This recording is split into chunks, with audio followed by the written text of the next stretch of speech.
morning, everyone. At least right now it's morning. I don't know when you guys are watching this, but good morning anyways. And so at this point in the video, I'm not quite sure what I'm going to title this video, but I do know what I kind of want to accomplish with this video. And it's basically to reinstill hope in a lot of you out there that may be struggling to get into medical school.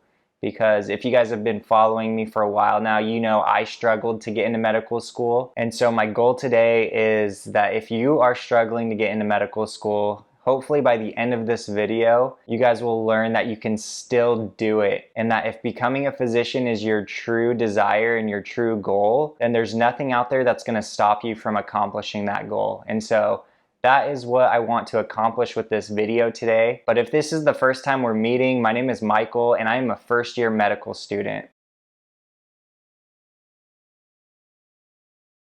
So basically, if you guys are struggling to get into medical school, I know exactly how you guys are feeling. I was there, I was in your shoes about 2 years ago. I mean, it was just a short amount of time ago that I was on that side of the camera and I was trying to figure out how to get into medical school.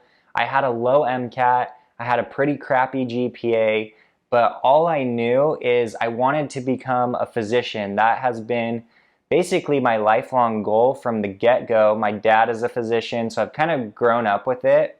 And I feel like it's pretty common for kids to follow in their parents' footsteps. Not to say I don't have my own reasons for becoming a physician, but that's kind of where I started out. And so hopefully by the end of this video, you guys will feel a sense of hope that even though you may be going through some struggles, even though that you may be getting rejections from medical schools, you can still do it and you can still become a physician. Now, just 2 years ago, I began my first application cycle to apply to medical school. And even though I had a low MCAT and a low GPA, I was just hoping for a miracle that some school would give me a chance, because I knew if I could at least get an interview, I could easily convince them or show them that I am perfectly capable of medical school. And that's all I was really hoping for, was for just an interview. But rejection letter after rejection letter after rejection letter, they came flooding in and I didn't get into not one single medical school.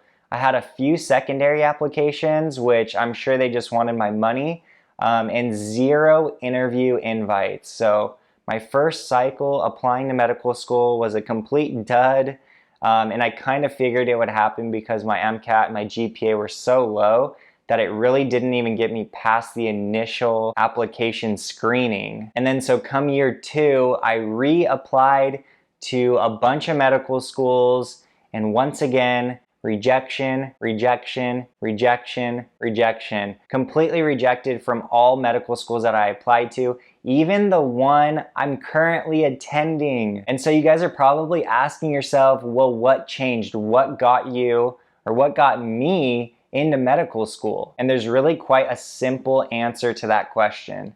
Nothing changed. I didn't change. The application process didn't change. The requirements didn't change. My MCAT didn't change. My GPA really didn't change. So you're probably asking yourself, like, how did you get into medical school then? And the plain simple truth is I stayed true to myself and my goals, and I knew I was going to become a physician one day. And there was nothing that was going to stop me from accomplishing that goal. You know, I knew my GPA wasn't going to change, and I knew I really wasn't capable of scoring well on the MCAT. I just knew I couldn't do it because that's just not the type of person I am. I can't just study a bunch of random material and try and take a test. I wasn't motivated to take the MCAT, even though I wanted to become a physician so bad. I just could not figure out how to take this stupid MCAT. And if you guys are kind of in that same boat where you're just not scoring well on your practice exams, you're not scoring well on the actual MCAT, don't feel like you're alone, because there are so many people out there like us. And to be completely honest, scoring well on the MCAT versus scoring poorly does not determine what kind of physician you'll be, and does not determine what kind of medical student you'll be. I have seen firsthand experience now that I'm in medical school that even though people scored, in the 515s or 520s, they're not doing as well in medical school as someone like me that scored in the 490s. And that's not to say that if you do well on the MCAT, you're gonna do crappy in medical school. That's not what I'm saying.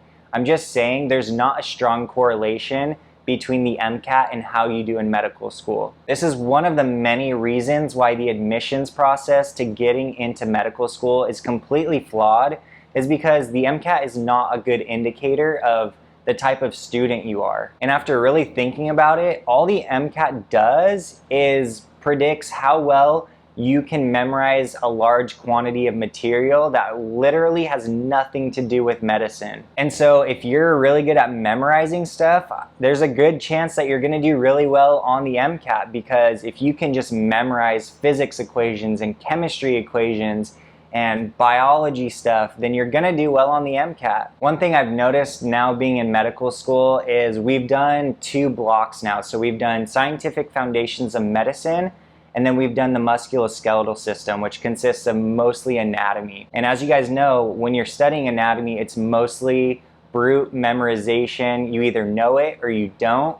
It's black and white. There's really no way of reasoning when it comes to anatomy. Whereas Scientific Foundations of Medicine consisted of biochemistry, pathways, immunology, histology. And so when you're tested on biochemistry and immunology, you get a scenario, a patient scenario, and you have to figure out what is wrong with them, what is causing that person to be immunocompromised, or what chemical pathway is defected, because you're gonna get a list of lab results and you have to figure out, okay, well, you know, this is part of this pathway, and so this must be what's wrong with them. Whereas with anatomy, you know, oh, that's the vastus medialis, that's the tibia, that's the deep fibular nerve. And so there's really not a lot of critical thinking with anatomy. And I've noticed that the people that do really well on the MCAT actually did really well in the musculoskeletal block versus the scientific foundations block. And you know, I don't know if that really means anything or if I'm just going off on a tangent, but basically what I'm getting at is being great at memorizing things and taking tests is not going to make you a good physician. You need to be able to connect different ideas and different topics in order to form a differential diagnosis. And so if you're struggling with the MCAT, then don't worry, because even though that's a component of your application that will help you get into medical school, it's not what's gonna make you a good physician or a good medical student. And so after that super long tangent, hopefully a lot of you are feeling a little more hopeful after that though. Let's go back to my story. So basically what has changed? And like I said earlier, nothing's changed. I haven't changed and nothing else around me has changed. So what did I do differently? I found a way to get into medical school. If you guys haven't seen some of my other videos, I do lots of videos on special master's programs because they're really a lifesaver. If you have a low MCAT and a low GPA, then do a special master's program, because you're ultimately going to increase your chances of getting into medical school. And you're not only going to increase your chances, you're going to have a better chance of getting into medical school over students coming out of undergrad that do have a good MCAT and do have a good GPA. I did a video on the statistics of undergraduate students getting into medical school. I'll link it right here, so if you guys want to check it out, definitely click on that link or find it in the description.